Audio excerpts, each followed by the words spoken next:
Hello and welcome to another episode of Time About the Movies Flashback, where today we're flashing back to April 1st, 1988. April Fool's Day, if you will. And we've got a couple of notable movies on here to talk about, and one that most of you probably have not heard of, but we'll get to that as we move along here. But let's go ahead and get to the films. Let's start off with the biggest new release of the weekend. That's Michael Keaton and Tim Burton's Beetlejuice. Dad. Michael Keaton is a ghost called Beetlejuice, a name in laughter from the hereafter. Beetlejuice, rated PG. Sneak preview March 26th. I mean, really, what more can I say about this film that hasn't already been said already? The plot of this film is that you have a recently deceased couple played by Gina Davis and Alec Baldwin who turn into ghosts, and as ghosts, they're not allowed to leave their house, and so they want to scare the new tenants of their old house out of here. This family, the Dietz family, played by Catherine O'Hara, Jeffrey Jones, and their daughter is played by Winona Ryder. When they can't get him to leave, they contact Beetlejuice, played by Michael Keaton, who's a charismatic bio-exorcist from the netherworld, to scare the home's new inhabitants away. But, of course, chaos is going to ensue from that. And, again, what more do I need to say about Beetlejuice that hasn't already been said already? It was a massive, unexpected hit when it came out. Produced on a very small budget, which is incredible when you really look back at this movie and look at how the visual effects in this film still hold up. It's a combination of like stop motion, practical effects, a little bit of CG effects as well. I mean, for $15 million to look this good, and $1 million of that was from the visual effects, that's really impressive to really think about with this film. I mean, this is a film that just, every time I watch it, I'm amazed at how well it holds up for a number of different reasons, because one is, of course, the title character, which is Beetlejuice. And, you know, it's funny, when you look at some of the casting, that it's always fun to go look back and see what other people that could have been involved in certain projects ended up becoming, because Tim Burton's original choice for Beetlejuice was the Candyman, Sammy Davis Jr. And, needless to say, I think that would have been a very interesting move, but obviously that didn't happen. They also actually interviewed people like Dudley Moore and Sam Kinison, which Sam Kinison getting this would have been very, very weird in so many different ways, even weirder than Sammy Davis Jr. But of course, Michael Keaton ended up getting the role, and that actually led to him getting the role of Batman the following year. But there was also a number of different actresses auditioning for the role of Lydia, including Sarah Jessica Parker, Brooke Shields, Lori Loughlin, Diane Lane, Justine Bateman, Molly Ringwald, Juliette Lewis, and Jennifer Connelly, and Alyssa Milano from Who's the Boss at the time actually was the runner-up for the role. But then Burton ended up casting Winona Ryder after seeing her in Lucas. And Angelica Houston was actually at one point going to be Delia Dietz, Lydia's mother, but then eventually went over to Catherine O'Hara. And again, the rest is kind of history, because all these characters are so memorable and so fun to watch. Like, you really get behind every single character. Like, you like Michael Keaton because he's such a chaotic fool. Every time you watch this movie, you're always afraid that he's going to be that annoying guy. But every time he shows up on screen, every time he shows up in a movie, every time he shows up on screen in this role, it's just like, it's hard not to get so invested in him. I mean, the ending's at the end when he goes into that big plan of his to get out of the town that Alec Baldwin's character has been working on, the model of the town, and he does that thing where he comes out of the thing and he goes like, "Attention Kmart shoppers," like. That's just such a great moment. It's all throughout the film as well. Michael Keaton was just pitch perfect for the role of Beetlejuice. And everybody in here plays their parts very well. The visuals are fantastic. The comedy is top-notch. The choice of music is incredible. It's amazing that you could take a lot of music from Harry Belafonte and just added it into the film, which was interesting because they almost went with a completely different soundtrack altogether. And it's just amazing how Harry Belafonte's music just plays well with two of the key scenes in the film. You know, daylight come and they want to come home, and also the end of the movie with Jump in the Line.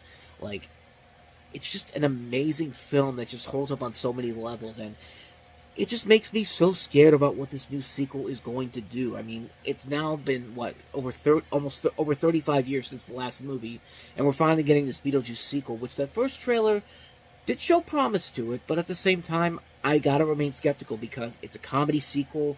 It's coming over 35 years after the original film did. It'll probably be a big hit because everyone's waiting for this movie, but that doesn't mean the movie's going to end up being good. I'm hoping it's good. I'm hoping that Tim Burton gets a chance to return to the form that he had been in with this particular film, but I mean, we'll see, but really, there's not much more I can add to this movie that hasn't already been said already. I mean, a film that still holds up after all these years. It's hilarious. It can be downright scary at times, but it's a fun comedy in the same vein as something like Ghostbusters. And I mean, this is right up there with movies like Ghostbusters and Gremlins from that period in the '80s. Just some of the great comedies of that time period, and it's just a classic film, man. It's a film that just holds up on so many different levels. I really can't think of anything else more to say about this except if you have not seen Beetlejuice at this point, go watch Beetlejuice, man.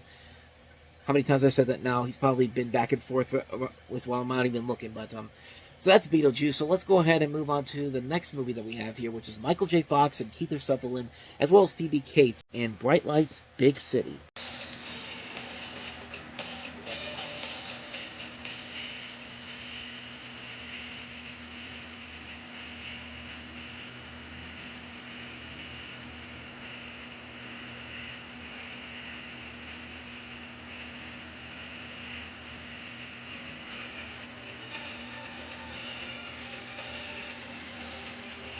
Bright Lights, Big City.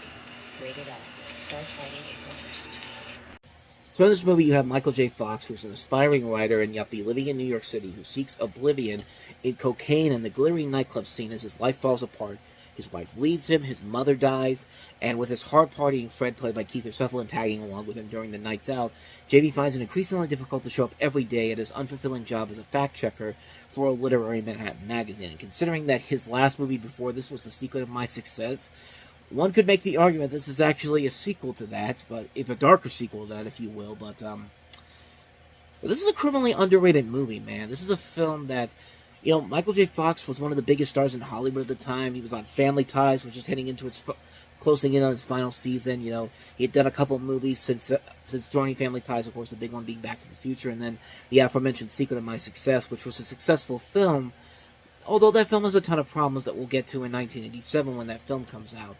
But here he has a chance to really show his acting chops, and he's really good in the film. He's got a great cast to work with Keith Sutherland, Phoebe Cates, Diane Wiest, and Jason Robards. And this is directed by James Bridges. In fact, the last film he directed before he passed away 5 years later. And this is the guy that directed such movies as The China Syndrome, The Paper Chase, Urban Cowboy. So he's made a lot of great films. And this is a film that is really... It's a really well-made film. It's a film that I think is very well done. Has a lot of great elements to it. Shows off a lot of great casting involved in here. It's a really good film. Some people compare it more to Less Than Zero and think Less Than Zero is a better film. I tend to agree. Less Than Zero is a better film overall, but I don't think this one gets the proper respect it deserves. I think it's a film that is really well done. I think it's a film that definitely deserves more attention than it gets. I like it. Bright Lights, Big City. The time is coming. I can't wait. 2 months to go. The signs are beginning. Found this. It's incredible. The seals are breaking. The day is approaching.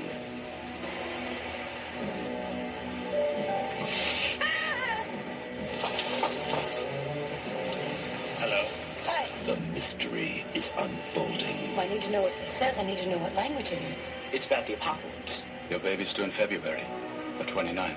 How'd you know that? There's a whole chain of signs, like a countdown. The Bible's filled with them. One of the signs has to be stopped. How, Mrs. Quinn, do you know how? It's time for you to know, Abby. Stay away! There's nothing you can do. You can't stop it. Show me you have hope, Abby.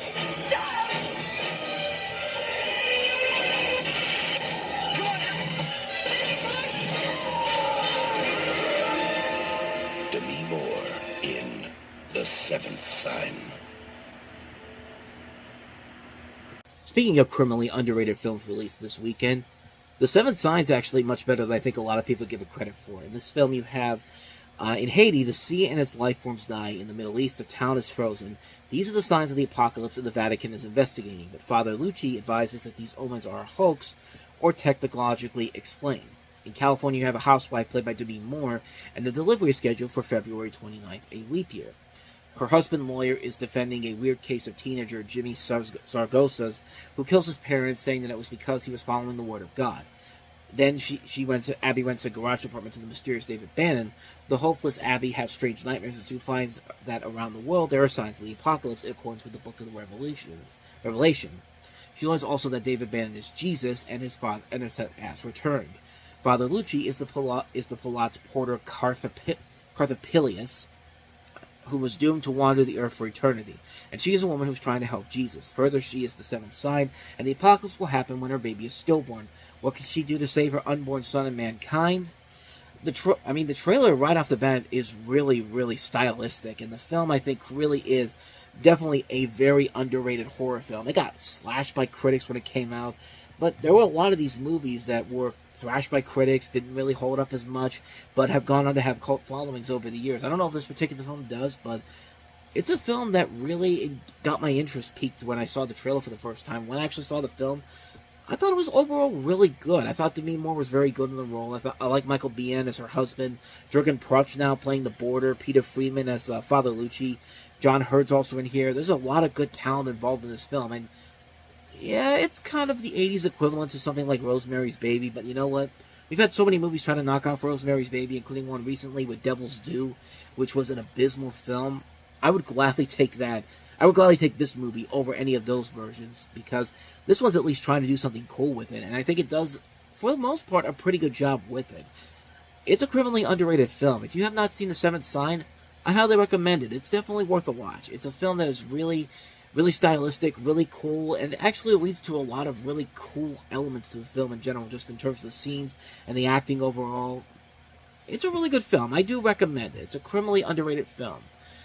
So with that said, let's go ahead and take a look at the last one we have here, which is Bellman True. He's got the gun!